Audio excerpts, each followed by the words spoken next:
What are red flags in a friendship most people brush away?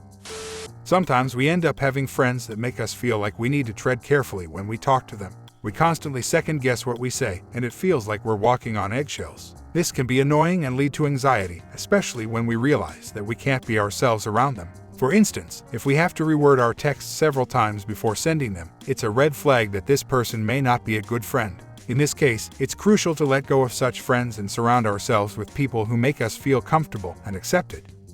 I can relate to this so much. I once had a best friend who made me feel this way. I was always on edge and overthinking what I said to her. I realized that I didn't want to be friends with someone who made me feel anxious and stressed. True friends should make us feel happy and relaxed, not the opposite.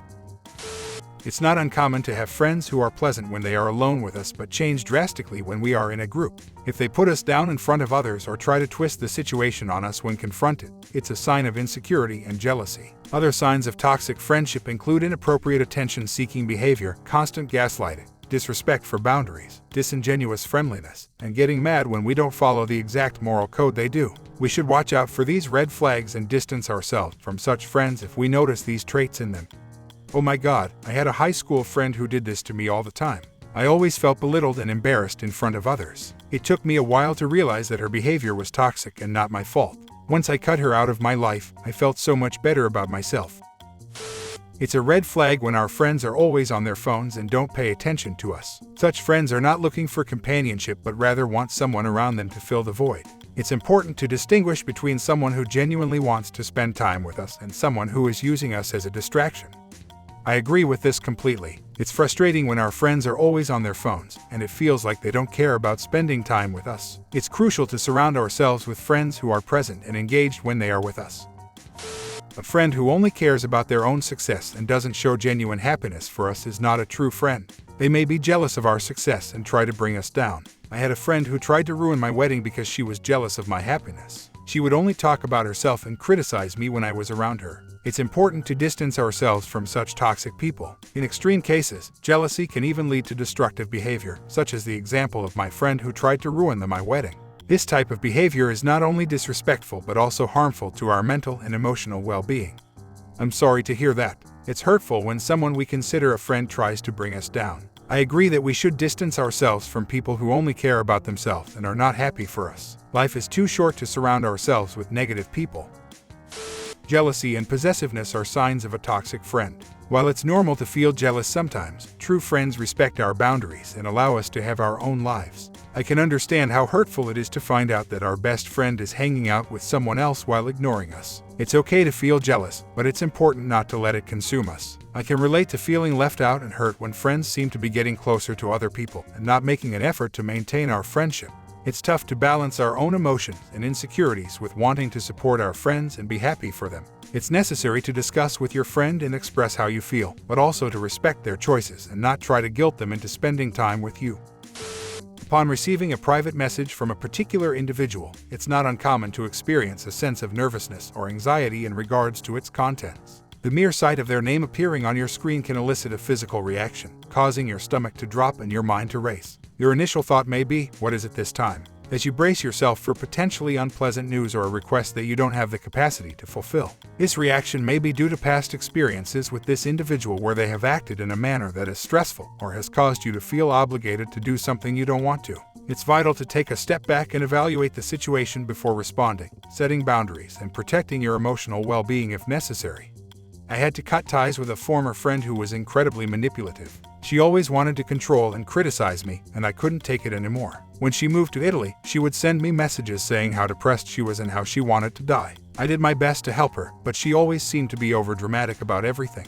I didn't think she was really as depressed as she claimed, especially since I had known her for years and she always seemed to exaggerate things. However, when she mentioned that she was feeling suicidal, I was going through a mental health crisis of my own and couldn't provide the support she needed. Besides, she was in a different country and it was difficult for me to do much from where I was. Eventually, I realized that it was time to distance myself from her, and I did just that. Later on, I heard from some mutual friends that she's doing pretty well now, which is a relief. Friends who try to heavily influence your interests or hobbies can be irritating and even disrespectful. It's essential to have your own individuality and not feel pressured to conform to someone else's expectations. Making a personality trait out of being overly critical or judgmental is immature and can be a red flag for toxic behavior. If you feel like a friend is trying to influence your interests or hobbies, you should communicate your feelings and boundaries respectfully. You can explain that while you value your friendship, you also have your interests and hobbies that bring you joy and fulfillment. You can also set boundaries around what you're willing to do or participate in and what you're not. I had a friend who was always trying to tell me what I should like or do, and it became really annoying and exhausting. I realized that I needed to stand up for my own interests and not let anyone else control me. It's better to surround yourself with friends who support and encourage your individuality, rather than trying to mold you into someone else. Excessive gossiping can be a sign of toxic behavior in friendships. When someone talks about others behind their backs, it can create a sense of distrust and negativity within the group. It should be mindful of what you say about others and to avoid participating in gossiping. When you avoid gossiping and focus on positive communication, you can create a more supportive and positive environment within your friendships. This can lead to stronger bonds and greater trust between friends. I had a friend who would always gossip about other people, and it made me feel uncomfortable and uneasy. I didn't want to be associated with that kind of behavior, so I distanced myself from that friend. You should surround yourself with people who value honesty and integrity in their relationships. To demand all of your time and attention can be draining and even suffocating.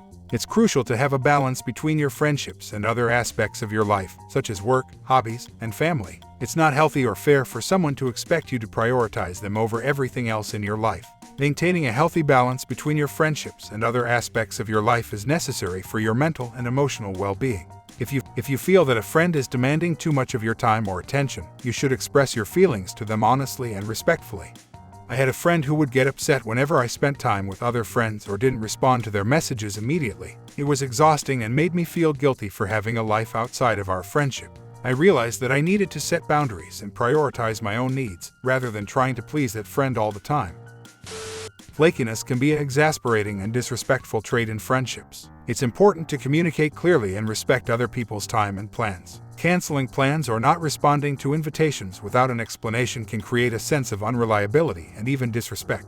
That's why it's essential to communicate clearly and respectfully with friends, especially when plans change or conflicts arise. When you make plans with someone, it's important to follow through on them or to provide a clear explanation if you cannot.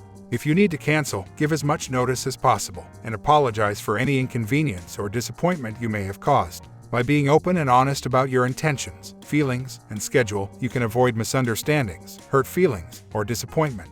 And if you are dealing with a flaky friend, it's important to set boundaries and communicate your expectations clearly. Don't be afraid to assert your needs and express your concerns. Ultimately, a healthy friendship requires mutual trust, respect, and understanding.